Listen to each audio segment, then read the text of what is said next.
भाजपा प्रदेश अध्यक्ष वी.डी. शर्मा ने बयान देते हुए कहा कि सभी को नववर्ष की शुभकामनाएं हैं। 2020 उपलब्धियों का उन्होंने जिक्र किया और कहा कि धारा 370 हटाना, सीए कानून को बनाना, 3 तलाक, अयोध्या राम मंदिर निर्माण को इतिहास में जाना जाएगा। इसके साथ ही कहा कि 2021 मोदी जी शिवराज जी के नेतृत्व में नई ऊंचाई पर पहुंचेगा। तो गुड गवर्नेंस के लिए सरकार काम करने का प्रयास करेगी। भाजपा किसी भी प्रकार की चुनौती को अवसर में बदलना जानती है। तो वी.डी. शर्मा ने कहा कि सकारात्मक सोच के तौर पर बढ़ना यही हमारा संकल्प है। 2021 में संगठन को गति देने का काम करेंगे।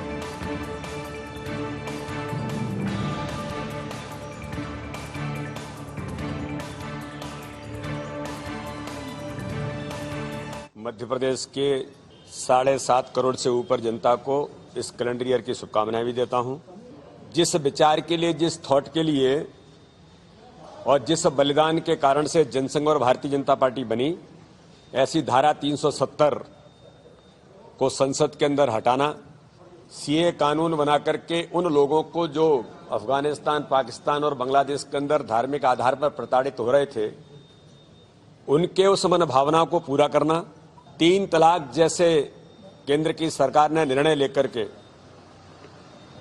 देश के अंदर जो इतिहास बनाया और करोड़ों करोड़ भारतवासियों के उस सपने को जो 500 वर्षों से पूरा नहीं हुआ था, ऐसे राम मंदिर के निर्माण की शिलान्यास माननीय प्रधानमंत्री के द्वारा करना, 2020 उस इतिहास के लिए देश के अंदर जाना जाएगा।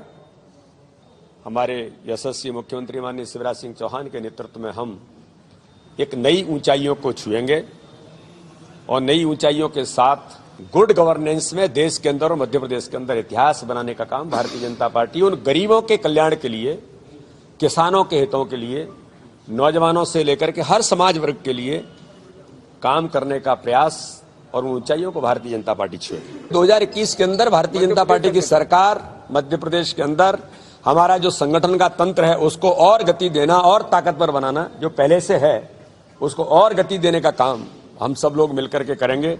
हमारे लिए तो भारतीय जनता पार्टी तो किसी भी प्रकार की चुनौती को अवसर में बदलना जानती है और माननीय प्रधानमंत्री जी ने पहले ही कहा कि चुनौतियों को अवसर में बदलना है। और आपने देखा कि कोविड जैसा संकट आया, उस संकट को भी माननीय प्रधानमंत्री ने जिस चैलेंज के साथ स्वीकार करके अवसर में बदला कि आज भारत को आत्मनिर्भर भारत बनाने का संकल्प माननीय प्रधानमंत्री ने लिया और उसकी शुरुआत कर दी।